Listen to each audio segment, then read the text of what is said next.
I'm not going uni 100%, you know. University is not the problem. The problem is riba, the way to go to university. So obviously you can still study if you have the means to go. But obviously I don't have the means to go, right? So I can't really go to university through riba because that's haram.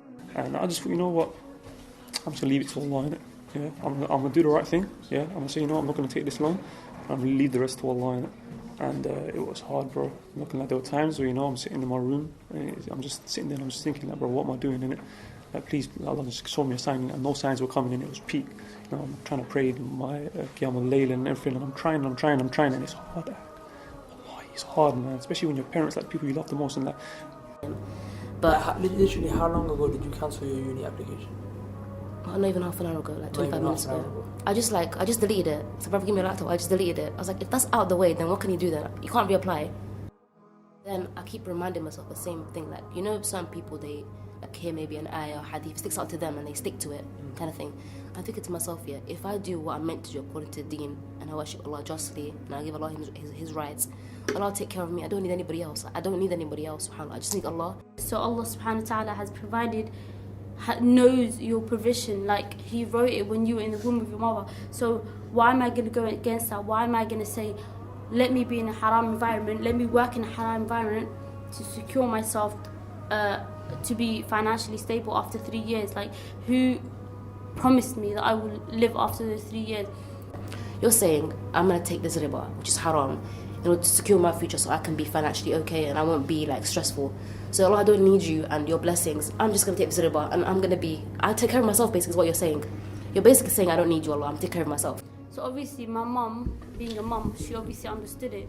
So obviously she was kind of sad that, you know, what am I going to say? What am I going to say to the community? My daughter's not going to university anymore. Like, all their daughters are going uni, but half of them don't wear hijabs and stuff, but their mums are still proud of it. So obviously my mum felt kind of sad, but at the same time, she felt alright because she knew that obviously I'm wearing my hijab, my abaya, so she thought that, you know, alhamdulillah, at least she's got her dress code on. So I said to her, can you speak to Dad about it? And she agreed to it. So when we were on our way back to London, I called my dad like 4 days before I was gonna come London. So I told him, Dad, I ain't going anymore.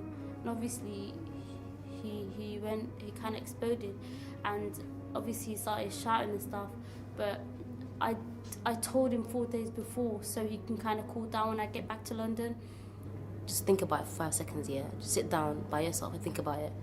Who's going to be in the grave with you when you're asked, why is it a riba? You can't say my dad, you can't say my mum. You can look at it now, but keep reminding yourself, like, how many times has Shaitan told me, just take it, it's riba, it's the darura. Like, how many times, subhanAllah, I can't explain how many times, even my brother knows, yeah. How many times I was like, I'm not taking the riba, I'm taking it. I'm not taking it, I'm taking it. I'm not taking it, I'm taking it. Like, I deleted my application and I redid my application. Like, it's that deep. So many times, like, I was doubting myself. But I'm just like, if I die right now, yeah, I'm going to be asked, like Ramla's going to be asked, yo, why'd you take that riba? Not like that, but yeah, why'd you take it? I can't say my dad, I can't say anybody else, it's going to be only me. And I will be punished for it. I'll be punished for it. I'm not ready for that. Wallahi, I thought it was going to be much harder. I thought it was going to be so much drama at home.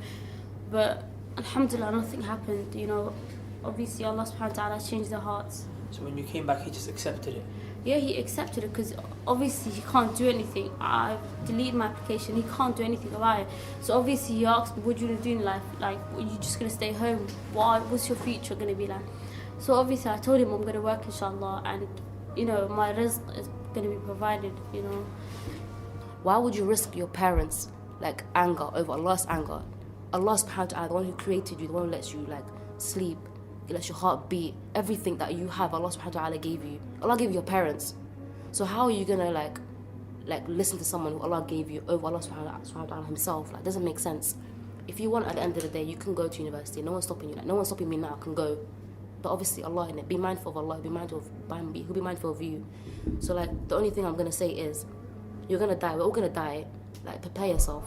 And don't take riba, like, it's not that deep. It's just university. Okay, Akhi, but obviously now, you are going to uni. Alhamdulillah, yeah, bro. So, how come you're going to uni? What happened? It's a mad story, you know that. When I look back at it, alhamdulillah, I'm still just gassed in it the way Allah subhanahu wa ta'ala, you know, like his plan worked out in it. Long story short, then a few weeks later, I decided, you know what, no, like, there's no point. I might as well just withdraw from the uni. So I emailed both of them saying I wanted to withdraw. Then on results day, alhamdulillah, I got my results, and I got a text in the morning saying, you've been given a place at Kingston University. Congratulations. I'm thinking, what's going on here? I withdrew. How can I have a place? So I went, got my results, whatnot. Went to my, because I thought even if they would give me a place, I can't go anywhere. Innit? I ain't got the funding. That night of results day, I went to Redbridge Mosque. My uncle was there. My other uncles were there as well. One of my uncles, may Allah subhanahu reward him. He lives in America, right? Alhamdulillah, he's well off. And he was down. I mean, this is the first time in 5-6 years maybe he's come down with his family. So he just happened to be there on results day. Yeah. So one of my uncle's house, we were just discussing my future and saying, what am I going to do? Am I going to go uni? I was really stubborn at the time, and I'm not going. No, I'm not taking a loan. I'm not taking a loan. And long story short, he basically said, alhamdulillah, you know what? If it's that much of an issue and that's what's stopping you from going uni, I want you to get an education, I'll pay for you. Alhamdulillah, Allahu Akbar. I was just so gassed. You don't understand that feeling. I was just like, say that again, uncle. Like, he's my favourite uncle now, alhamdulillah. If you're watching this, I love you. Uncle now. Assalamu alaikum wa rahmatullahi wa barakatuh, brothers and sisters. As you lot saw in the video, it was a bit about tuition fees, student loans, riba itself. I'm going to give you my story on what happened in the last couple of weeks concerning this matter itself. So as you lot heard in the beginning, that was my voice and my voice note that I sent to Dawah Man when I was feeling a bit down and lost. So obviously it all started after the Smiling Sinners event that Dawah Man hosted, which was really good, alhamdulillah. And I went home, thought about the whole night, what should I do about university? So then I went the next day and sat my parents down and told them, look, I want to take a couple years out, earn some money, and then go uni so that I can pay for it myself and there wouldn't be a loan. So my parents didn't take it too well, and I was lost. I was like, well, what do I do now, innit? Because my parents, they wanted me to go to uni for that was their biggest dream, in it, for me to go to uni, get a degree and get a job. And I didn't want to do it the haram way, so I was lost in it. I didn't want to break my parents' heart, but at the same time I did not want to go against Allah's word. So I was looking around for options, what options they had. I was calling my cousin every single day, asking him, what do I do? I was voice noting, messaging Dawah Man every single day, back and forth. Akhi, what should I do? I was so lost. I was praying. I was like, Allah, give me a way out. Allah, I have faith in you, give me a way out. So then 4 or 5 days went by of me struggling, trying to find an option, and alhamdulillah, my finance got sorted. Now, what I want to say to you lot is, do not be scared and do not ever be afraid to disobey your parents for the sake of Allah. And when I say that, I mean, don't go against your parents' word and be like, now bun you in it. Don't be disrespectful, but show them that you're obeying Allah, because Allah will always find a way out for you, like He did for me. I'll give you another example.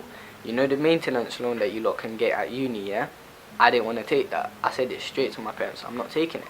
So I'm going with the grant of 3 point whatever grand it is, and I'm just sticking with that. 3 weeks later, I get a scholarship, 3,000 extra pounds every year, and all I can say is that I put my faith and I didn't go against the word of Allah, and look, He granted me. So if you obey Allah and submit to Allah, He will always find a way out for you. I was so stuck and lost. I was that close to going to uni in the haram way, that close. But nah, I wasn't having it. I was like, no, I'm gonna stick to Allah's word and He will find a way out for me. There's people like us that were back in the days of the Prophet, they just submitted to Allah. Allah gave them everything they want. You lot have heard the stories, innit? So guys, I hope you take benefit from my story, innit? Because I was lost. You can hear from the voice note the amount of pain and anguish that I was in, innit? Because I really wanted to go to uni, innit? I didn't want to break my parents' hearts, man. Like, I just didn't want to do it, and at the same time, I wanted to obey Allah. So I wanted to make my parents proud, but at the same time, I did not want to break Allah's message. I hope you lot know that you can take a year out